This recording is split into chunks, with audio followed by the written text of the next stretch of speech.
Voilà, bonjour à tous.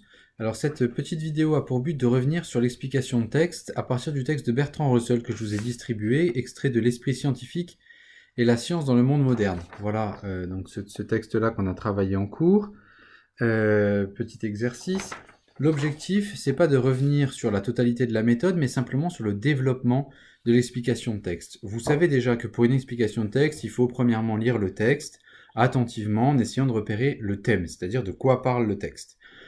Puis plus précisément la thèse du texte, c'est-à-dire qu'est-ce que l'auteur veut défendre comme point de vue, quel est le point sur lequel il veut s'attacher précisément, qui va faire donc l'objet de sa démonstration. Et ensuite, vous relevez le plan du texte, c'est-à-dire quelles sont les étapes par lesquelles l'auteur procède pour démontrer sa thèse. Dans ce texte-là, vous pouvez, il faut l'avoir sous les yeux au moment où je vous parle, parce que sinon ça va être un exercice un petit peu compliqué. On a repéré déjà à l'oral 3 parties dans ce texte. La première partie qui va de la ligne 1 jusqu'à ainsi de suite à l'infini, ligne 6. La deuxième partie qui va de en termes psychologiques, ligne 6, jusqu'à scientifique typique, ligne 10, je crois, environ. Puis le pouvoir de faire changer jusqu'à la fin. On a donc 3 parties. Alors comment est-ce qu'on a déterminé ces 3 parties? En observant simplement que l'argumentation changeait. Dans le premier paragraphe, dans la première partie du texte, les 6 premières lignes, on voit l'importance qui est portée à la notion d'instrument. Autrement dit, on est bien sur une partie où l'auteur nous parle de la technique, de l'objet technique, de ce qui se passe au niveau de la technique. Puis, la deuxième partie commence par un terme étrange, en termes psychologiques. Bon, on a l'impression qu'on change complètement d'univers, on passe de la technique à la psychologie. Donc on relève les termes, on a cette fois-ci l'amour de puissance, les impulsions, le refoulé, la paternité, le plaisir, la beauté, l'amour, bref, des termes qui apparemment sont extrêmement éloignés de la notion d'instrument qui était très développée dans la partie suivante. On a donc un changement d'argumentation. Il est fort probable que le changement d'argumentation indique un nouvel argument, donc une nouvelle partie. Enfin, la troisième partie, si vous regardez les termes, le pouvoir de faire changer, pouvoir que possèdent les dirigeants, Néron, qui est un empereur, le terme de gouvernement, qui termine cette troisième partie, indique là encore un autre domaine, qui est cette fois-ci le domaine politique. On aurait donc une partie technique, une partie psychologique, une partie politique. Ce que l'auteur veut démontrer ici, c'est bien quelque chose qui part de la technique, mais de montrer les implications de la technique dans l'ordre de la vie humaine, dans l'ordre psychologique et dans l'ordre politique. Qu'implique la notion de technique dans ces deux dimensions-là de la vie humaine. Voilà un petit peu ce que veut montrer le texte. Alors moi, ce qui me préoccupe simplement dans cette vidéo-là, une fois qu'on a montré ça, qu'on a acquis ça, ce qu'on a fait à l'oral en cours, c'est de vous montrer comment vous expliquer un texte. C'est-à-dire, une fois que vous avez dit ça, vos parties vont correspondre aux parties du texte. Dans la première partie, vous allez devoir expliquer les 6 premières lignes. Alors, expliquer 6 lignes sans les répéter, ça c'est la base. Si vous répétez, vous faites de la paraphrase et vous n'êtes absolument pas dans l'exercice de l'explication de texte. Et en même temps, tirer de ces 6 lignes quelque chose de suffisamment dense et de suffisamment argumenté pour pouvoir en faire une partie de votre devoir, c'est-à-dire écrire au minimum une page. Donc, il faut que vous trouviez les termes importants, les expressions importantes, celles sans lesquelles cette partie ne peut pas vraiment avoir de sens. Regardons la première phrase.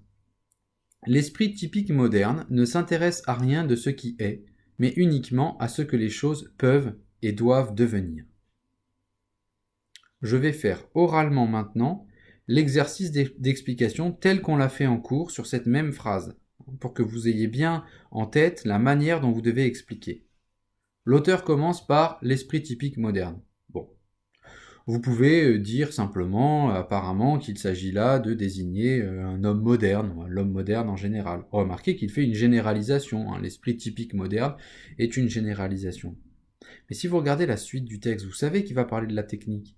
Vous dites donc que l'homme moderne duquel il est en train de parler, c'est peut-être l'homme moderne de la civilisation occidentale, et là vous avez en tête le texte de Claude Lévi-Strauss sur lequel on a travaillé, la civilisation occidentale qui s'appuie sur le développement technique et économique, et bien là vous interprétez, et là vous expliquez.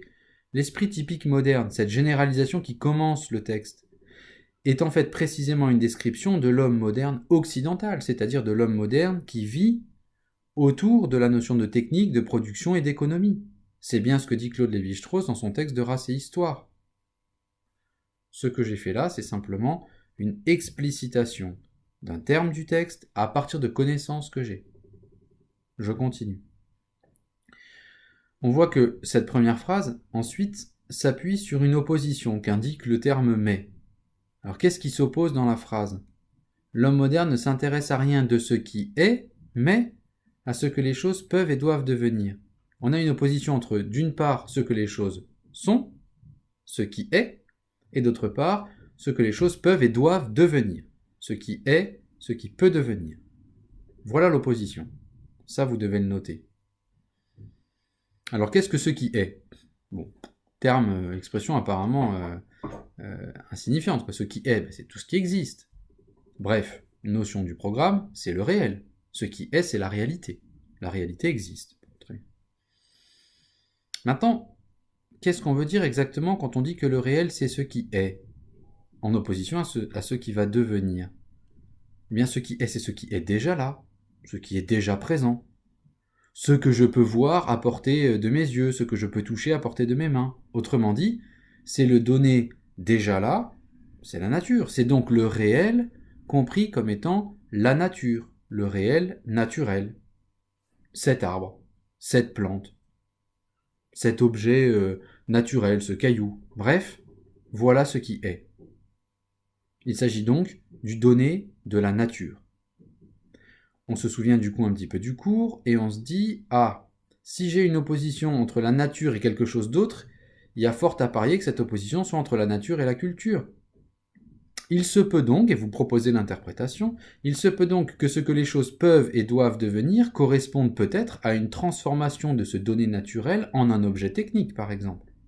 On aurait donc là, dans cette phrase, une opposition traditionnelle pour l'homme occidental entre la nature et la culture. Voyons ce qu'on peut dire encore de ces termes « peuvent » et « doivent devenir ». Ce que les choses peuvent devenir, eh bien, elles peuvent devenir ce qu'elles sont dans leur nature. Regardez cette jolie petite plante là, derrière moi. Cette jolie petite plante a commencé par être une graine. Elle pouvait devenir cette plante qu'elle est actuellement, sans trop d'intervention de l'homme. Il suffit quand même de l'arroser un peu, mais bon. À part ça, elle grandit toute seule. Elle peut devenir naturellement ce qu'elle est. Mais le texte indique peuvent et doivent devenir. La notion de devoir ici implique une notion d'obligation, de contrainte. C'est comme si l'homme faisait à partir de la nature quelque chose qu'il veut.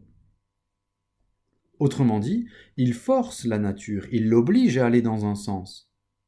On a là la définition très nette, ou l'approche très nette en tout cas, de ce que nous voyions dans le texte de Descartes, dans le discours de la méthode, lorsque Descartes disait que la science et la technique moderne avaient pour but de nous rendre comme maître et possesseur de la nature. Autrement dit, ce que l'auteur pointe dans cette phrase-là, c'est bien l'opposition entre un donné naturel non transformé et un donné naturel transformé, c'est-à-dire devenu culturel, référence à Descartes, évidemment, qui est à l'origine de ce projet de la science moderne.